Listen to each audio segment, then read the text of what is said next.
Hi there, I'm Noah Kantrowitz. I'm an operations engineer at Geomagical Labs, and today we're going to talk about the GIL, containers, and how to make awesome infrastructure. Before we jump into the operations, let's lay out what the global interpreter lock actually is. When we talk about locks in this context, we mean a mutex. It's a value in memory that tracks which thread owns the lock. When two threads call lock.acquire at the same nanosecond, only one of them is going to get it. The GIL behaves like a traditional blocking acquire. If you try to get the lock and someone else has it, you wait until it's available. One slight complication is the blocking wait has a timeout so that we can do something special if the GIL takes too long to acquire. So here's a representation of a running Python program. Boring, simple, single-threaded. The GIL is running here in the background, but because no other thread is trying to acquire it, we can just pretend it doesn't exist. So let's add a second thread to spice things up. In a perfect world, these would run concurrently and the output would be a garbled mess. But the GIL prevents two Python threads from running at the same time. So while both threads are running in parallel, only one of them can be making progress in a given moment. This means that we see it swapping back and forth, seemingly at random, but a single call to print can't be interrupted. You need the GIL in order to run Python code. Where does it come from?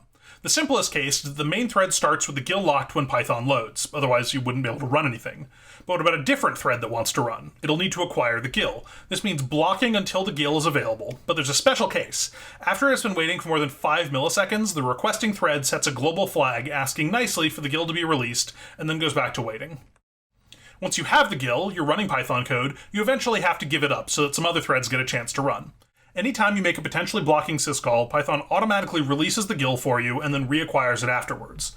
There's also that 5 millisecond interval check from before, which allows for a graceful handoff to a waiting thread that wants to run. A frequent example of that syscall behavior is making an HTTP request. Somewhere way deep down inside the library code, something is calling socket.receive, which is going to block until the response arrives. That could be quite a while in computer terms, so we automatically release the GIL while we wait. In this example, it's going to allow some prints to happen concurrently while waiting for the HTTP response. And as one less complication, I keep saying you need the GIL to run Python code because C extensions can do whatever they want. There's a bunch of macros and functions in libPython to release and acquire the GIL, just like Python does for the syscalls, but it's up to the extension author to use them correctly. All of this together gives us the 4 rules of the GIL. Only one thread running Python code at any given time, calling a potentially blocking syscall will release the GIL, do the call, and then acquire it again. After 5 milliseconds with the GIL, check if someone else wants it, and C extensions are a wildcard, they can do whatever they want. So that's the basics of the GIL. Plain scripts are nice, but when we're talking about production environments, we usually mean web applications. We'll talk about queue workers like Celery later, but let's look at the basic anatomy of a web server and figure out where it interacts with the GIL. A web server has 2 major components, the listener and the worker. The listener opens the socket, spawns some workers if needed, and then waits and monitors the whole thing. The worker accepts a new connection on that socket, reads in the request, runs some application code, and sends back a response. Doing that for one request at a time is relatively easy. Where things get fun is in how we handle multiple parallel requests. The most common worker model used in Python applications are multiple subprocesses. This avoids all GIL complications. Each request runs as the only thread in its process. When it needs to make a blocking call, it just blocks, and it lets the operating system worry about scheduling another process. The next simplest after that would be operating system threads, pthreads on Linux. Have one process with multiple threads, each handling one request. Other than that, it's pretty similar to process workers. When a thread wants to block, it just blocks, and it lets the operating system schedule another thread that's ready to run. Since the GIL is released in any blocking syscall, the main problem here is compute-heavy code. 2 parallel requests can't execute Python code concurrently. Green thread moves the complexity from the operating system and GIL into user space. The goal is to have code that it looks like it would with operating system threads, but under the hood it's actually all sharing a single thread in a cooperative manner. Rather than blocking on an operation that will take some time, the running application has to explicitly go to sleep and let another request run. The way this is implemented is that any syscall that would release the GIL now has to be monkey patched to instead suspend the green thread task and run another. Both gevent and eventlet automate this patching for common libraries, but anything that's not patched will block all tasks. Async code is similar to green threads, cooperatively sharing execution on a single thread, but instead of trying to make things transparent, it requires explicit code to handle the exchange of control, like async functions and awaitables. These can also be mixed and layered, like running multiple processes, each running multiple threads. This lets each model focus on the pieces that it's best at. These 4 options sit on a spectrum, trading resource usage for complexity. Spawning a new process is relatively slow and uses a lot of memory, but they provide a very simple operational model. Threads add some complexity, but they're much faster and smaller to create. Green threads or async tasks are entirely in user space and are so lightweight that they're usually created on demand rather than ahead of time in a pool. Worker queue or stream processing systems generally follow the same overall models. Rather than listening for an HTTP request on a socket, they instead listen on a queue or a database, but the request handoff and execution is similar. Celery in particular offers process thread and green thread concurrency implementations. Each of these four models has its strengths and weaknesses. From this point on, I'm going to mostly set aside async because most Python async frameworks are tied to a single web server, so there's not much to select there. The ASCII standard is trying to improve that, but things move slowly in standards world. This leaves us three main building blocks to play with. When running any production application, we need to think about redundancy and load balancing. In the container world, this means running multiple replicas across different physical hosts. This shares some characteristics with a process worker model. Rather than being forked off from the listener, instead, they'll be started from scratch. Unfortunately, this means they use the full amount of memory and are even slower to create, but on the plus side, it means that we get some baseline concurrency before we even start thinking about which web servers to use. The next task, which of these models should we use and how should we tune them? Let's talk about some common complications so we know which models could cause problems. The first stumbling block, health checks and socket back pressure. In any worker model using a fixed or capped number of workers, that also becomes the maximum number of parallel requests that can be handled. Most container systems support HTTP probes to know if a server is healthy, automatically taking the server out of the load balancer rotation if the probes fail. This allows for a degree of self-healing. If a server is overloaded with slow requests, it'll eventually be taken out of the load balancer rotation, it'll give it some time to finish its running requests, and then it'll go back into service. But with a worker model that allows an unlimited number of parallel tasks, like many green thread or async systems, this can allow slow requests to continually stack up. Eventually, the container will run out of resources and get killed, dropping every request it had in progress. Infinite scaling can sound good, but even low overhead systems will eventually hit hard limits. And speaking of memory limits, out-of-memory errors are a lot more common in container environments. This is not unexpected, since increased density and resource utilization is often an explicit goal of moving to containers, but it does create some new challenges. These limits are implemented at the C-group level, so it adds up all the subprocesses inside the container.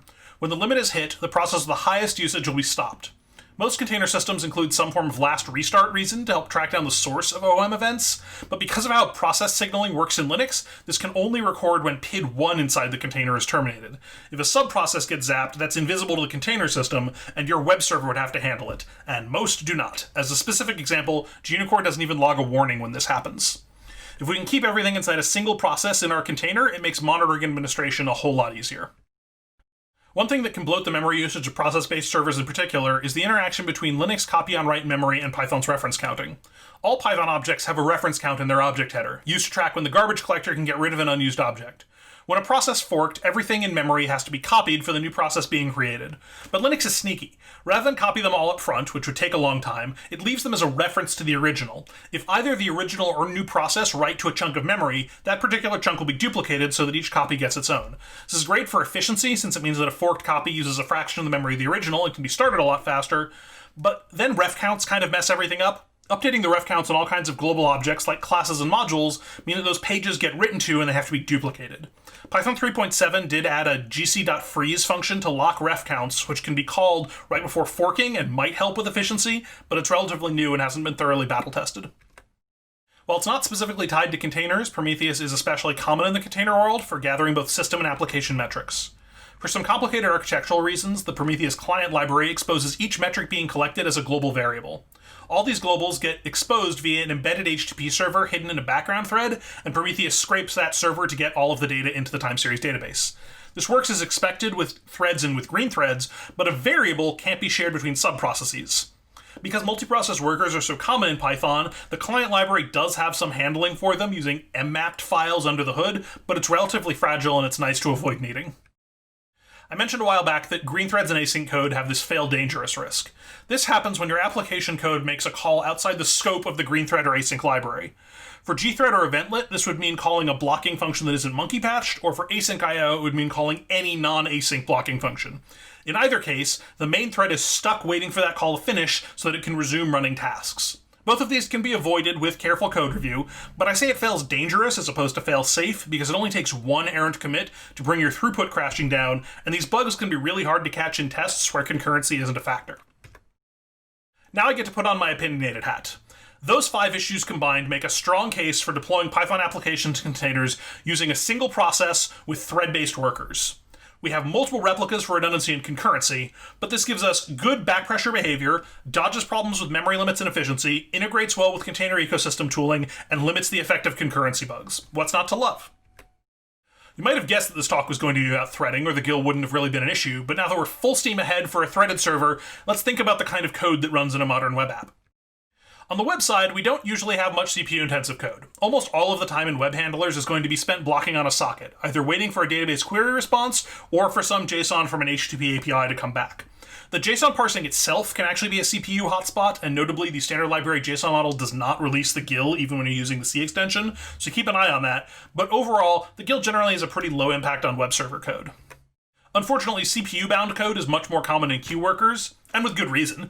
The whole idea of tools like Celery and Spark Streaming is to keep our web responses really fast by moving the slow parts into the background, but we do have to handle them eventually. The main things to be on the lookout for are tight loops in Python code doing some kind of computation. Just like in web code, database queries and HTTP requests will drop the GIL, and some common libraries like Pillow are careful to release the GIL during compute-heavy tasks, even if they're not doing any I/O. But Python code aggregating database results or reformatting some JSON is going to hold on to the GIL and block other tasks. Especially for SQL queries, do as much of the work in the database as you can. The convoy effect is a behavior of schedulers, where one big slow job blocks a bunch of faster ones, just like a convoy traffic jam on a highway. This can happen in queue workers, where the same server is handling many different kinds of tasks that vary in speed. This results in uneven throughput. Overall, the CPU is still always being used, but you'll see bursts of smaller tasks completing every few milliseconds as the larger tasks get preempted. If you have any C extensions, though, and they hang on to the GIL, this can be magnified many times over, as those C calls can't be interrupted by Python. Monitor your task latency and consider sharding your workers by task priority or task speed if you want to smooth things out.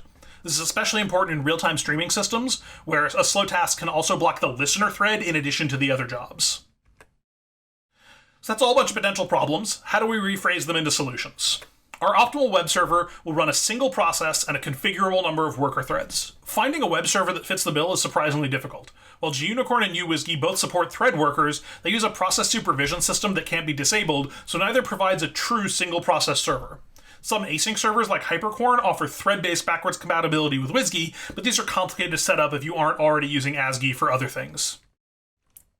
The best server I've found is Twisted Web. It provides a simple threaded WSGI runtime on top of a high-performance async socket layer. To get started, you can use it directly from the command line, or you can call it from a server script for deeper customization. This also means you build on the entire Twisted networking ecosystem, including things like automatic Let's Encrypt support, deep metrics and instrumentation, and of course, native async handling if you need it later on. I've collected my tweaks and additions for things like Prometheus metrics and log handling into a small library. You can also use that directly as a command line tool to start a web server, or you could look at it for ideas on your own customizations. Worker queue servers aren't standardized like web servers, so I can't be quite as general there, but Celery in particular does support a thread worker as of version 4.4. For other tools, check their documentation and look for things like concurrency and runtime settings. Picking the right number of replicas and threads is more of an art than a science. Replicas cost more in terms of RAM, but they provide redundancy and concurrency, and threads are cheap, but using more than a few dozen of them is usually going to hit diminishing returns on performance because of the GIL. To really dial in your scaling factors, you're going to need to be monitoring your container CPU and memory usage. In Kubernetes, you can get these from the kubelet metrics, and in other systems, you can run CAdvisor yourself.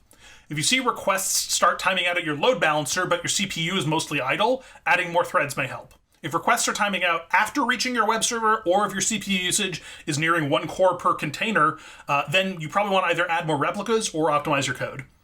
If possible, directly track the number of active worker threads on each server for more accurate analysis. I opened this with a vague question. What does the GIL mean for containers?